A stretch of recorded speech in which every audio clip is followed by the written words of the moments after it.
I'm so thankful for the breath that creates your every word. It speaks so sweetly to the soul of me.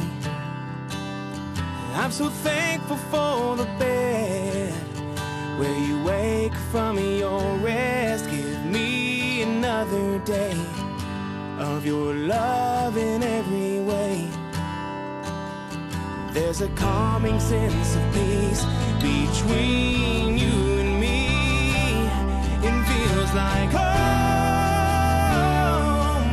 the way you catch me in your arms every time I fall, like no one else can do.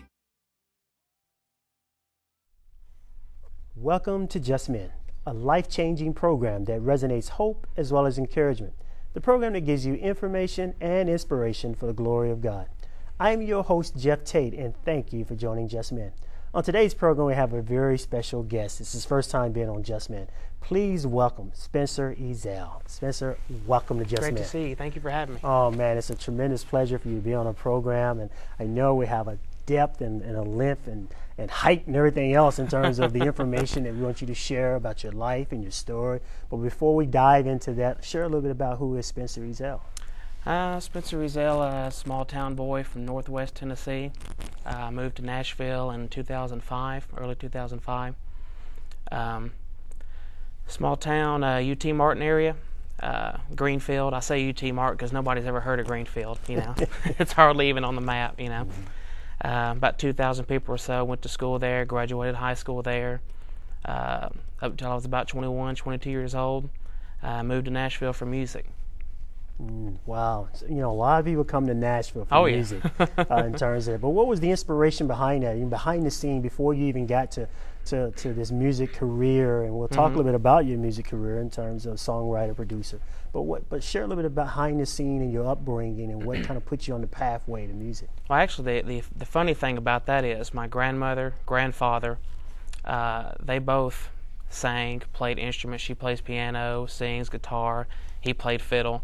They played in a band when they were younger, before my father was born. And, of course, that kind of faded out when they had kids and a house. All that just kind of faded by the wayside. But growing up, I never did see them perform, and it wasn't there, but it was always inside of me, you know. So I guess I was probably about 10, 11 years old in 5th grade. We did a musical play for the Disney film Aladdin, and I was just singing along, and the music teacher said, "Hey, you have a really nice voice. Maybe you could sing this lead part." I was like, "Well, okay," you know. Didn't think anything about it. But she went on and on and on about how good that lead part was, and continued to ask me the years following if I was going to do anything else with my music or anything. I said, "Well, you know, I was 13, really wasn't thinking about it, you know." She said, "Well, you really should." So I actually had a friend of mine who was playing some bass and starting to get into a little band with some of his friends. And so I said, that's a good idea. Maybe I could ask my dad for a guitar or something, you know, just so I could kind of fit in, you know. But it was funny not growing up with that, just how it all just kind of came together by itself and just kind of brought it out of me. Wow. You know, I know that you talked a little bit about that you're not only do you produce music, but you write music. Yes. Let's talk a little bit about that development part and what nurtured you and how did you get into writing as well as singing? About the same time, I guess when I got that first guitar, I wanted to be a good guitar player. I just thought it was the cool aspect of it, you know. And of course, you know, well, my teacher said I could sing, so I guess I can try that, you know. So I'll sing and play guitar. And of course, the first 3 or 4 years of songs were kind of terrible, you know, just kind of honing in. Really no inspiration, just writing about anything, you know, homework, my pet parakeets, you know, just silly stuff like that.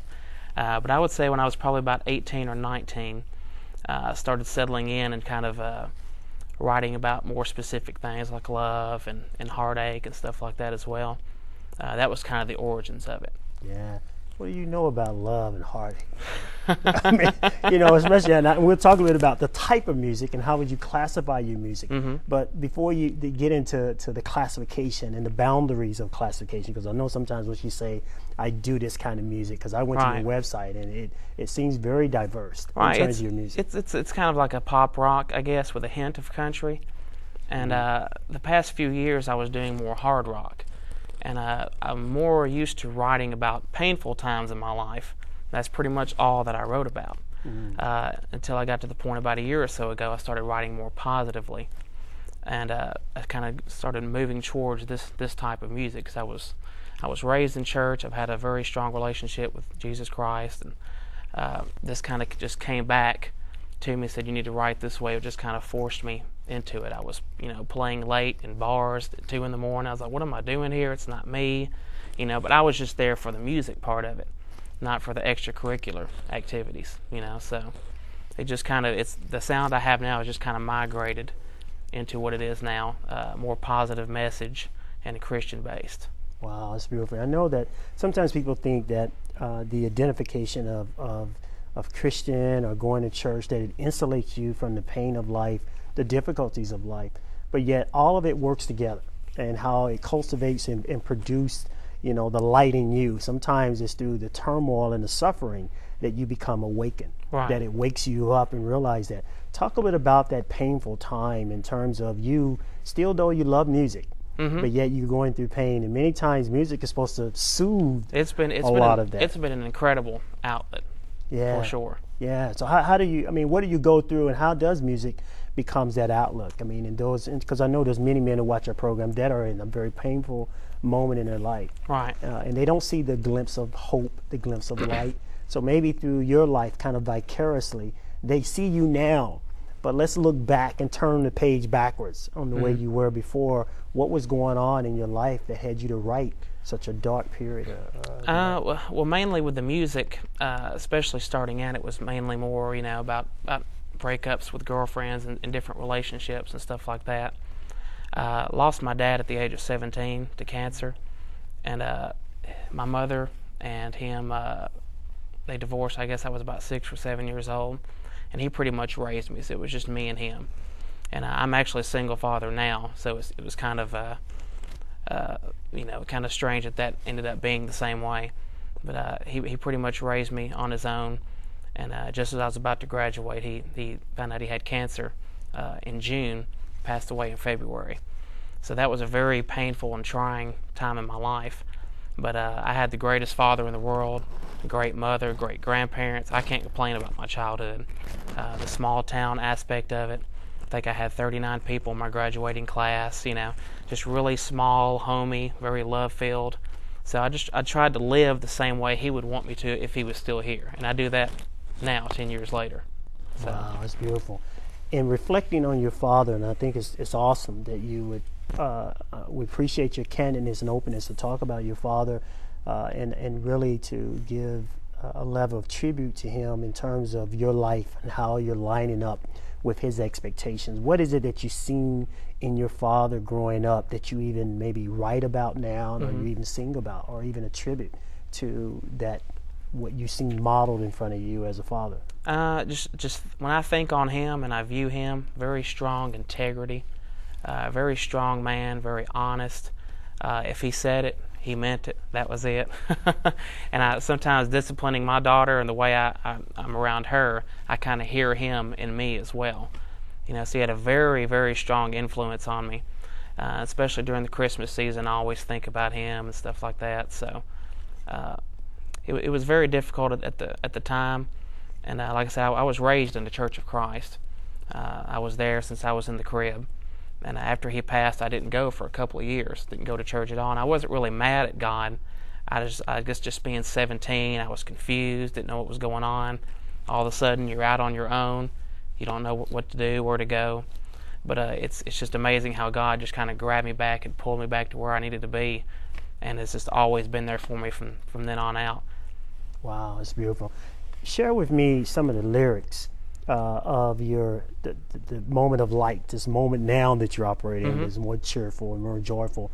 And we're going to talk a little bit about what's bringing this joy in your life too, behind the scene. But share with me the lyrics in one of your songs, or the type of songs you write now in comparisons to the type of lyrics you wrote during that period of despair. Mm-hmm. One of the more popular songs that I have now is a slower song, and you might, some people might view it as kind of maybe depressing or whatnot, but I wrote it for a good friend of mine, and the song is called "You're Not Alone." A really good friend of mine from New York, amazing personality, never a loss for words. But his wife, they got married in 2008, came down with ALS, Lou Gehrig's disease. So something like that just completely devastated him, and to where he pretty much was a loss for words. So I wrote this song. It's pretty much a love letter from him to her, talking about that no matter what happens, you're not alone. I'll always be there for you, and it's really uplifting. Wow, man, that's beautiful. Now, I know that's a vast separation from the way you wrote before in those type of songs in terms of that. What brought about this change? I mean, what is it that this type of more sensitive, more caring, more giving kind of lyrics versus the lyrics before? I would say mainly, like I said, I was doing the harder rock, and a lot of those lyrics were, poor me, or I'm gonna come get you, And I've been everywhere from New York to Florida performing, and like I said, a lot of the places were clubs or bars, and I'd be there at 1 or 2 in the morning. I performed 3 hours ago. I'm ready to go home, and it's late. I'm not there to drink. I'm just there for the music. And after doing that so many times, especially after my daughter was born, and having to take her to the babysitter so I could do this, I'm like, this is not me, and I just felt a really strong tug inside of me that this is not where you need to be. This is where you need to be, over here. So it was a very slow transitioning process, and at the same time, I was going through a pretty nasty divorce, and which left me a single father. So my daughter needed me to be there for her. So I had to put what I had going on the side and kind of reinvent myself. And I owe a lot to her for kind of opening my eyes, and really showing me what true unconditional love is, and leading me in this new direction where I'm more writing about loving somebody, or thank you for loving me, that kind of message. Wow, man, that's beautiful. I know that process of reinventing, same way in my life, in terms of from darkness to light, that kind of awakening, and sometimes it was through my most trying time of my faith that I found that awakening through God, and though He's always there, in terms of that. And so it's so easier to live a life of joy and peace than it is to fall to the cave nature, caveman type nature, and always angry with everything else, and not really accepting what is. And so what has been your test of faith, one of the most powerful period or awakening period of your life that really tested your faith? I would say the passing of my father was probably the biggest, especially at such a young age. If it were to happen now, I would have more of an understanding. I have my daughter, I have my fiance, I'll be getting married soon, remarrying, and actually purchasing the house here soon. So have a lot of big things coming up, but at that time, just being 17, being confused, about to graduate, you already have enough to think about when you're 17. Where am I going to work? Who's going to pay the rent this time? So you already have all this going on, what I'm going to do with my life, and then this happens. So at that point, you're just like, what do I do? Where do I go now? And like I said, I'm so thankful that I had such good friends around me, good family, to just hold me when I cried and lead me in the right direction. And of course, the church background, I know God's been there for me through thick and thin. And He will. On this most recent album, I wrote a song called Home, and I actually performed this at my church. And it's one of those that I guess it's a crossover song. You could look at it several different ways, because the word home means different things. Home could be your house. Home could be somewhere you're staying for the night. Home could be somebody you're with, just the mutual feeling of being somebody you enjoy being with. It feels like home. So that's one of the songs that's kind of embodied all of it. You could sing it to your wife. You could sing it to God. You could sing it to your children. Just being with you feels like home. Wow.